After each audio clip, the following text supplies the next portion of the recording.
You boys come a long way. What you looking for? Wisdom. Something's happening. Something is happening. Something is going on. Something is happening here. Something is happening. Something is happening to our town. It is fair to say that you feel the world is not as rational and predictable as you've always so adamantly and sometimes insultingly claimed. There are some things in this world that we aren't meant to take in or experience. Thinking back in Genesis, God told Adam and Eve, "But of the tree of the knowledge of good and evil, thou shalt not eat of it, for in the day that thou eatest thereof, thou shalt surely die." Just take a look at how the mind can just turn itself off, or turn us off, during traumatic experiences, where you tend to just black out or disassociate. And when you go deeper into dissociation, you learn the mind can create alters, which are like saved files, similar to that of a video game character. These alters have their own unique specific preferences, or even physical attributes. Someone meticulously took into consideration to not allow the whole entire being of a person to experience truth, only parts of it.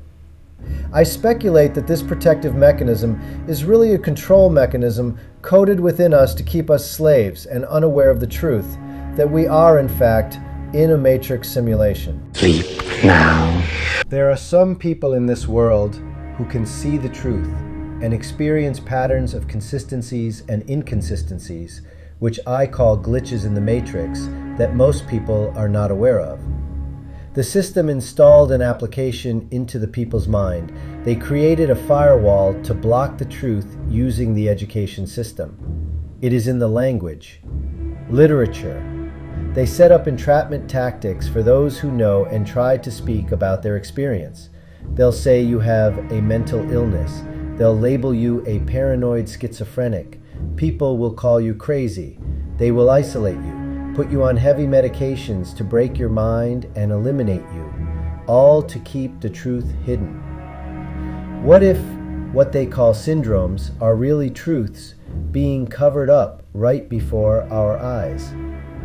Take a look at this one syndrome called demon face syndrome. Demon face syndrome is a rare neurological condition where individuals perceive facial features as distorted, grotesque, or even demonic. Now, with the knowledge of knowing that everything that they say is in fact a lie, are they trying to cover up the fact that demons live amongst us? Is that why everyone is outside, gangstalking, torturing individuals, human trafficking individuals, molesting children, eating people, selling people's organs, committing all types of crimes against humanity? Why is it that some can see and others can't? Well, I've been doing some research on this and came to the conclusion it has a lot to do with our memories. I believe it has something to do with the language and light, but it is stated that our memories are not reliable as we may think, and what's really happening is people's memories are being altered, wiped, and implanted with new memories. Now, before we go down this rabbit hole, there are some things you need to understand.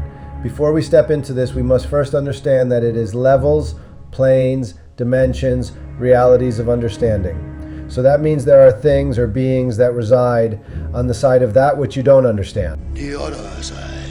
What are you talking about? The spirit world, man. You see, it's always the same. There's no stopping what can't be stopped. No killing what can't be killed. Hey, make sense, man. This thing that's killing your people and mine is from the other side. There are a lot of things that are very real that we don't see, more real than what we see. So now that we understand that it is levels, planes, dimensions, realities of understanding, and guess what? Some make it in and some don't. Most don't make it to the other side of truth. That is why Cypher told Neo, "Buckle your seatbelt, Dorothy, because Kansas is going bye-bye." The truth can be scary to most. That is why most people voluntarily go comatose. They develop a drug addiction, become alcoholics, lie to themselves, become delusional, all to avoid facing reality. But the truth is, You can't escape it. We all go through the shift, but not all make it out all the way. And they end up with what we call with cognitive impairment, such as anterograde amnesia or deformities. These are your phenomenons that occurs on the spiritual side of things and manifest in the physical, that then become unexplainable but are covered up by health professionals so that you won't question. Now remember when I talked about our memories not being reliable as we may think? I'm going to tell you why. The fact that some people experience having amnesia is signs that our memories are being altered. The movie Memento explores this theme as the main character has to write down what he does and say just to fill in the gaps throughout the day. We're literally fighting to remember more than we are fighting to live. I want you to know that the Adjustment Bureau is indeed real and they are not human. Remember the movie Dark City? They are subliminally lulling people to sleep while at the same time altering our biology and changing our reality every single day.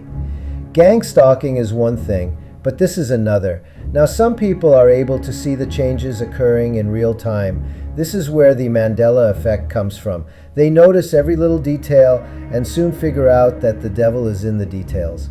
The FBI are well informed about people with psychic abilities who are able to witness things that isn't supposed to be seen and even do things they aren't supposed to. And oftentimes some of these people who don't forget end up going crazy because they're met with an indescribable truth that brings a hard question of what is real. These people, once they make it through the shift while everyone else gets stuck in it, they realize their family is not the same, their friends are not the same, people are not the same. The Netflix series The Summer Hikaru Died explores this phenomenon as the main character notices his friend is not his friend, but someone else. Now, there are multiple cases of this. I'm going to read a couple. There is a syndrome called Capgras delusion. It is a psychiatric disorder that causes people to believe a close family member, friend, or pet has been replaced by an imposter. This is indeed really happening here, is a testimony from someone on Reddit. It's pretty long, so I'm going to summarize it the best I can. My mother had Capgras delusion. 40 years later, I found out that she was right. When I was 14, the psychosis known as Capgras delusion destroyed my family. My mother started showing the classic symptoms after a season at my uncle's farm on an isolated place in the mountains. She didn't tell anybody, but we knew she had tuberculosis. When she came back, her body was restored to health, and it was her mind that started to crumble.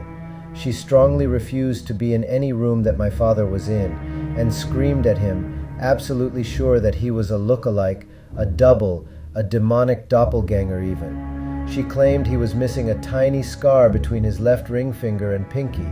He wasn't allowed anywhere near her, and she accused me and Jennifer, my older sister, of either being too dumb to realize the truth or being in cahoots with the shapeshifter who replaced our father. Maybe we weren't ourselves either. This madness went on for a few weeks. The three of us indulged her, but none took her claims seriously.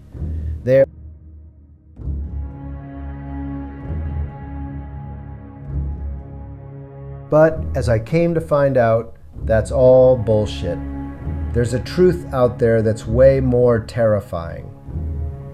Here's the thing. Normal people experience a slight change on their pattern of mental waves every 24 hours, while Capgras people don't. I compared hundreds and hundreds of patients, and the result was always the same, every single time. Do you know what this means? It means that we are all scattered through the multiverse, and every day you and I wake up in a slightly different timeline. Every 24 hours, we float again to somewhere unknown. It likely happens during our sleep. We normal people always remember the same memories, so there's no glitch for us. We are the glitches. The only ones who are anchored to this reality, the ones who are truly awake, are the people suffering from Capgras delusion. The other day, I swear I spotted one of the creatures made of pure chaos that swaps us across the universe.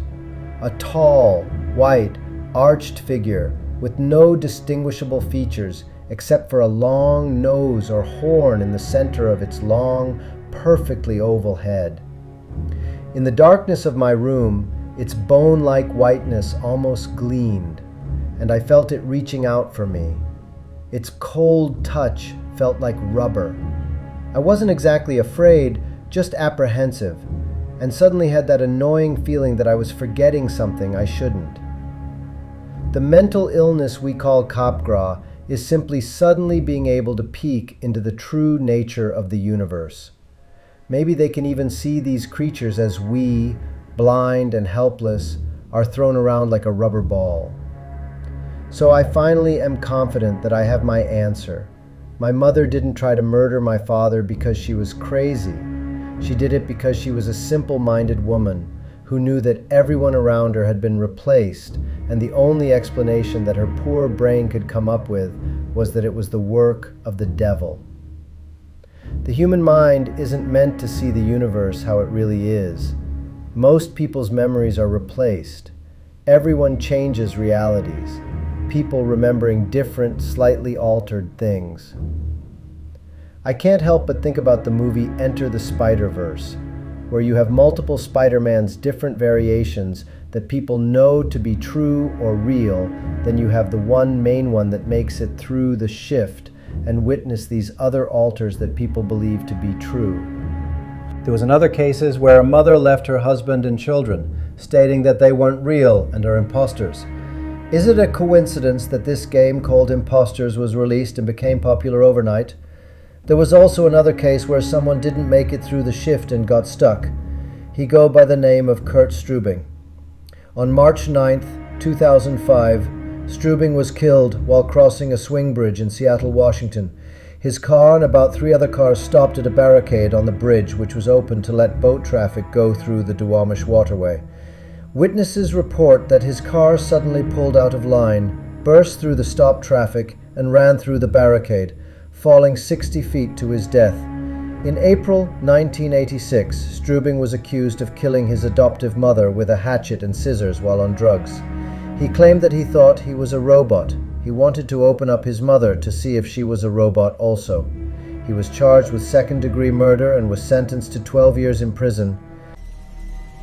Yeah, the world ain't what it seems, is it, Gunny? No, sir. You keep that in mind.